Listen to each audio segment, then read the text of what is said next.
It's a new year and a new panning project. I am so excited to start fresh and incorporate a new rolling project pan into my routine. I did mention in my Partners in Cream finale that I won't be doing a project pan specifically for cream products anymore. I don't really have enough products to do a separate non-cream and cream-based project, so I'm going to do it all in one. I'm also going to be incorporating a mini pan that palette situation too.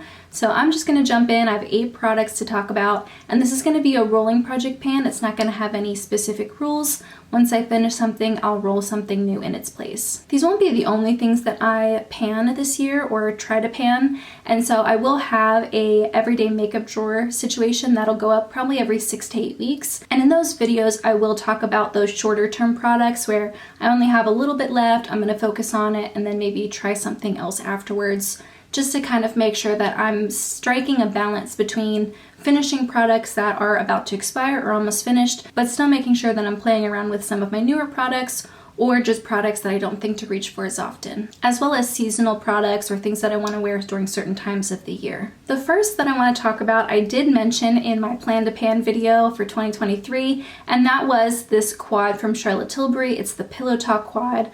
I mentioned that I have always wanted to do a pan that palette, but I have tried to figure out how to do that, and every possible combination or type of palette that I would want to pan, I just feel like it would take forever and it would take all the fun out of it. Like, I would just be miserable doing it. So I'm going to focus on this little quad. I've already used it a ton. There are dips in every shade and pan even in one of them. There's an up close look at the shades so that you can see I do have pan in this sparkly shade right here, and I do have dips in the rest of the shades. This quad is starting out at 51.97 grams. Though the majority of that is packaging because it says the product in here is only 5.2 grams. And like I said, I have used this a ton already. My goal for next month's update is I would like to hit pan on this satin shade here. I don't think that's going to be a problem at all. And I know that the next easiest shade for me to pan will be this pink corner shade. So what I'm going to do actually is focus on what I think is going to be the hardest shade to finish in this quad, and that's this matte brown in the corner. So I'll try to hit pan on the satin shade, and then I'll just try to use this brown shade as much as I can to kind of put those two mattes on a more even playing field. Because what I worry is going to happen is I'm going to focus on the 3 lightest shades that are going to be the easiest for me to finish, and then I'll just have this one lone brown shade left, and I'll just be continuously trying to work on it, and I'll lose steam and it won't be fun to watch. So I'm going to try to make all of these as even as I can. But yeah, I'm going to start out slow, hit pan on this shade, and focus on this shade as much as I can just to make that dip a little bit bigger. And we'll see how I'm able to do in the next month. The next product is one of the oldest products in my collection, and even though I have used it a ton, I do think it's going to take a while to actually finish, and that is the highlighter from the Charlotte Tilbury Film Star Bronze and Glow Duo. I've already finished the bronzer in here, and so the highlighter is the only thing that's left. This is starting out at 93.05 grams. I do have pan on it already, and I do have quite a dip, but the part around the pan is still pretty tall. Like, I think there's still a deceptively big amount of product in here still. And also, I don't wear as much powder highlighter as I used to back in the day, back in 2016. I don't think it's gonna take me all year, but I haven't like specifically focused on a powder highlight for a long time, and so I don't actually know what this is gonna look like next month. We'll see how much progress I can make in a month's time, and then we'll determine long-term goals from there. This next one, also one of my oldest, it's a blush from Milani in Luminoso. I feel like I'm entering some rite of passage by panning this product. I feel like this is a very, very common product for people to pan. This was originally domed, and I have flattened it out, and there's actually even a dip in there. I have already used this 149 times, and I've been able to get rid of the dome and make a little dip. I'm really surprised I haven't hit pan on yet. That's obviously going to be my first goal. I'd like to hit pan, and then by the time I hit pan, I don't think there's going to be a lot of product left around that pan, so it might go really quickly after that. I've seen different people pan this with varying degrees of success, and so I'm not entirely sure how long this will take, but my goal definitely is to finish this. I absolutely think I can do that before the end of the year. The next product I also want to finish, and that's a bronzer from Nabla. This is the lightest shade, I believe, in Ombre, and I have hit pan on it, and I've also really cleared out most of the product too. This wasn't a domed product, but it was a baked product that was like kind of raised, and that part is definitely flattened out. And then if you can see, obviously the bottom part of the pan is starting to show through. For reference, I've used this bronzer 104 times, including today, and it's a really beautiful, more natural color. It definitely has some warmth to it, but it's very light, and so it's perfect for this time of year when I'm not going for like an overtly bronzy look. But yeah, we're starting out at 48.88 grams, and my goal is to finish this. I should clarify, my goal is to finish all of these, actually. I don't need to say that about each one individually because it's the same goal for all of them. Some of them are going to be easier than others. Like this setting spray from ColourPop, this is the No Filter Setting Mist. I think it's the mattifying version. I don't think this one's going to be easy for me to finish it all.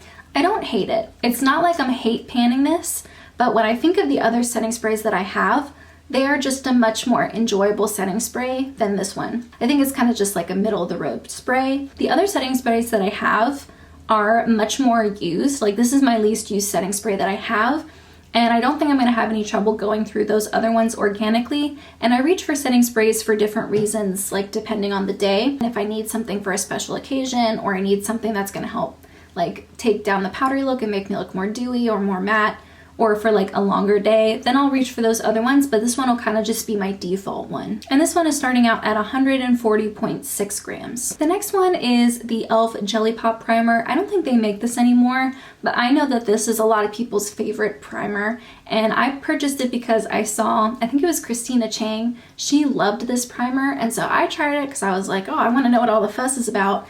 And then the first couple of times I used it, I'll be honest, I did not like it. It's thick and sticky, and I just could not get past that texture. It was just grossing me out. And then I pushed through, I used it a couple more times, and I have found a way that I like it. I just need to use a little bit less than I was using originally. This one is starting out at 30.45 grams. It is pretty thin, like the packaging itself isn't full. You can see I've probably gone through like half of the product in here. But yeah, I would like to work through this. It is a fine primer, but it's not my absolute favorite. And I do want to work through some of my primers this year, so this will be the first of hopefully many. I have two products left. They're both cream products. The first one is the Merit Highlighting Stick. This is the highlighting balm in Kaja, which I believe is the lighter of the shades that they have available. This is very much a balm. It's very moisturizing. It's not thick or heavy, but it doesn't dry down, so I don't wear it on top of my makeup because I like my makeup to feel dried down. I use it more as like a moisturizing primer just to add a little bit more of a glow like right around this part of my face.